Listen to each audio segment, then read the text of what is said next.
नमस्कार साथियों। हॉर्मुज बना आर्थिक युद्ध का अखाड़ा। मेरी ये समीक्षा छात्रों के लिए है। इसका किसी राजनीतिक दल संगठन से कोई लेना देना नहीं है।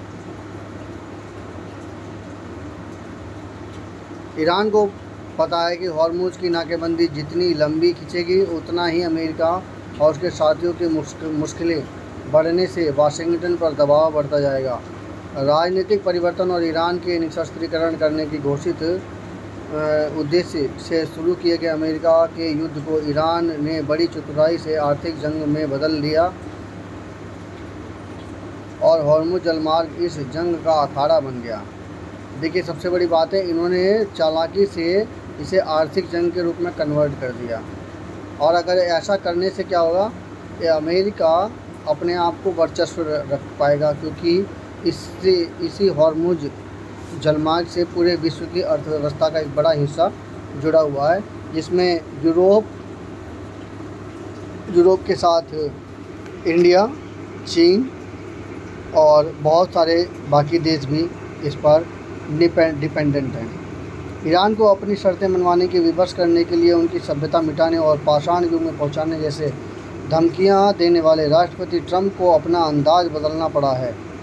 उनके बड़ बोलेपन और धमकियों से नाराज ईरान ने दूसरे दौर की शांति वार्ता के लिए अनिच्छा दिखाई।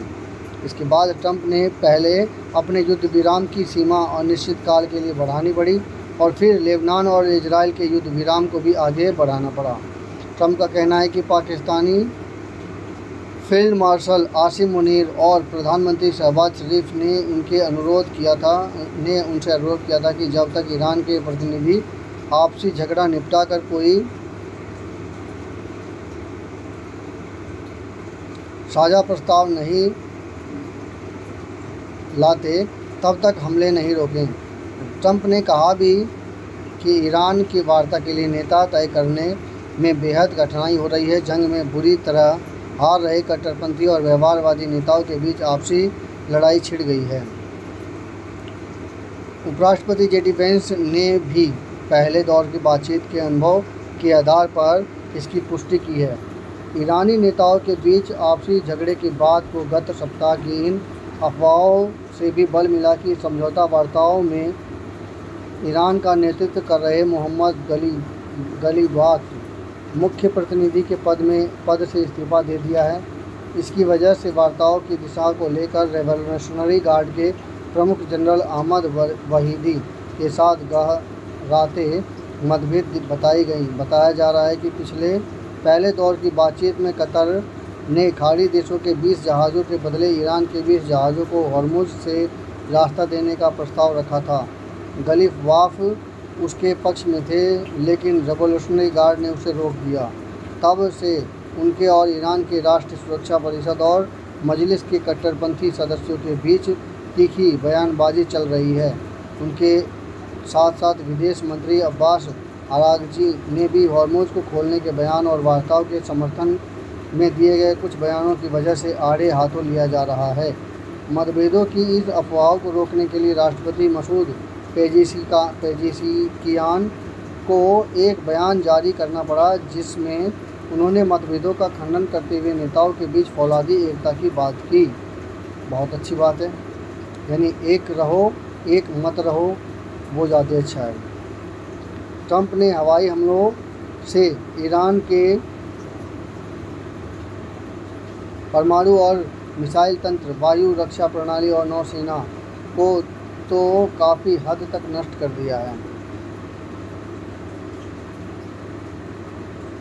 मगर रेवोल्यूशनरी गार्ड और बसीज के तंत्र को और सत्ता पर उसके शिकंजे को ढीला नहीं कर पाए। बमबारी में मची तबाही के कारण जो लोग मुल्लाशाही के विरोध में थे, वे भी अब उनका समर्थन करने लगे। अब बात आई ना कि उन्हें एकता का तरीका मिल गया। बिजली और पानी की संयंत्रों और पुलों को नष्ट करने में अमेरिका और इजराइल के प्रति रोष और भड़क सकता है। देखिए, सच तो ये है कि कोई भी नेता हो, अगर वो युद्ध की घोषणा कर दे तो पूरी जनता उसके साथ हो जाती है। चाहे अब उसके बाद वो कुछ भी करे, तो उसकी जो सत्ता है वो स्थायी बनी रहती है।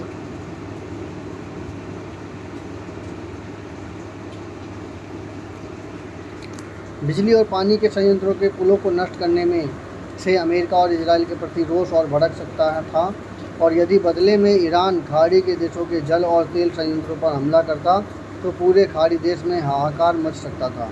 अब देखिए, ये अमेरिका ने जिस मकसद से ईरान के ऊपर अटैक किया था कि ईरान की जनता अमेरिका की सपोर्ट में हो जाएगी, वो मकसद ही ख़त्म कर दिया था, क्योंकि उन्होंने बिजली के और पानी के संयंत्रों और पुलों को नष्ट करने का काम शुरू कर दिया था। पूरे खाड़ी देशों में हाहाकार मच सकता था। शायद यही सोचकर ट्रंप ने ईरान के आय का मुख्य स्रोत बंद करने के लिए हॉर्मुज़ की नाकाबंदी की है। यह चाल उन्होंने जनरल मुनीर की राय पर यह उम्मीद से चली है कि आर्थिक तंगी से या तो ईरान बातचीत के लिए विवश हो जाएगा या फिर आपसी फूट से वहाँ सत्ता पलट हो जाएगा। हालांकि यह चाल तो ईरान को हवाई हमले में बर्बाद किए बिना भी चली जा सकती थी। जेनेवा वार्ता में ईरान परमाणु संवर्धन बंद करने के लगभग तैयार हो जाता। हॉर्मुज़ की नाकाबंदी करके उसे मिसाइल कार्यक्रम रोकने और आतंकी गुटों का समर्थन बंद करने के लिए भी तैयार किया जा सकता था। आलोचकों का कहना है कि ट्रंप ने जैसी भूल अपने मित्र नेतन्याहू के कहे में आकर ईरान पर चढ़ाई करके भी की थी, शायद वैसी ही भूल वे अपने चहेते जनरल मुनीर के बरगलाने में हॉर्मुज़ की नाकाबंदी से कर रहे हैं। इससे तो ईरान में कहीं अधिक नुकसान ट्रंप के मित्र खाड़ी के देशों यूरोप, एशिया और स्वयं अमेरिका का होने वाला है। ट्रंप अक्सर यह कहते सुने जाते हैं कि ईरान के पास कोई पत्ता नहीं बचा है, मगर वे भूल जाते हैं कि ईरान का असली पत्ता वह आर्थिक चोट है जिसे वह हॉर्मुज़ को बंद करके पहुंचा जा सकता है। उसकी नाकेबंदी करके ट्रंप ने ईरान का पत्ता और मजबूत किया है। युद्ध में भले ईरान को 144 अरब डॉलर से अधिक का नुकसान पहुंचा है, पर और अंतर्राष्ट्रीय मुद्रा कोष के अनुसार उसकी आर्थिकी 6.1 से 10% तक घट सकती है।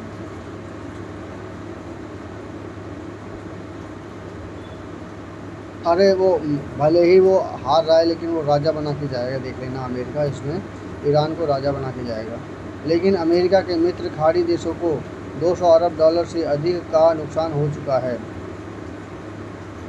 क्योंकि वो उन्हीं का ही तो राजा बनेगा। सबसे बुरी चोट कतर को लगी है, जिसकी आर्थिकी में 8.6% की गिरावट आ सकती है। अब देखिए, जो कतर कभी बैठक करवाता था अलग अलग देशों की, वो कतर आज इस आर्थिकी में बुरी तरह से प्रभावित हुआ है। अंतर्राष्ट्रीय मुद्रा कोष के अनुसार खाड़ी देशों की अर्थव्यवस्था को 5.6% का नुकसान होगा। अमेरिका इस लड़ाई में अभी तक 56 अरब डॉलर खर्च कर चुका है, और इसमें यदि तेल, खाद्य और प्लास्टिक से बने सामान की महंगाई से हुए नुकसान को जोड़ दें तो आंकड़ा 1 लाख करोड़ डॉलर तक पहुंचने का अनुमान है। अब देखिए, 1 लाख करोड़ डॉलर का नुकसान है। तेल, खाद्य और रोज़मर्रा के सामान के दाम बढ़ने से भारत की अर्थव्यवस्था को आधे से 1.5% तक का नुकसान होने, रुपए का अवमूल्यन होने और उसे बचाने के लिए देश के विदेशी मुद्रा भंडार में कमी आने का खतरा बन गया है। देश के मुद्रा भंडार में कमी आने का खतरा बन गया है। ईरान को पता है कि हॉर्मुज़ की नाकाबंदी जितनी लंबी खींचेगी, अमेरिका और उसके मित्र देशों की आर्थिक चोट उतनी ही गहरी होती जाएगी, और ट्रंप पर जल्दी समझौता करने का दबाव बढ़ता जाएगा।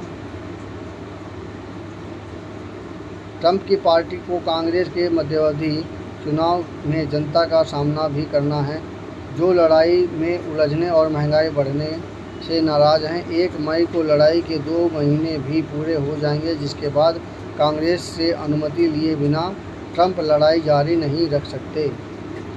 अब 3 दिन तो रह गए हैं ट्रंप को। अगर ट्रंप ने 3 दिन में इसमें कोई समझौता नहीं किया तो उनके लिए बड़ी दिक्कत का सामना करना पड़ जाएगा, क्योंकि 2 महीने का ही केवल वारंट होता है।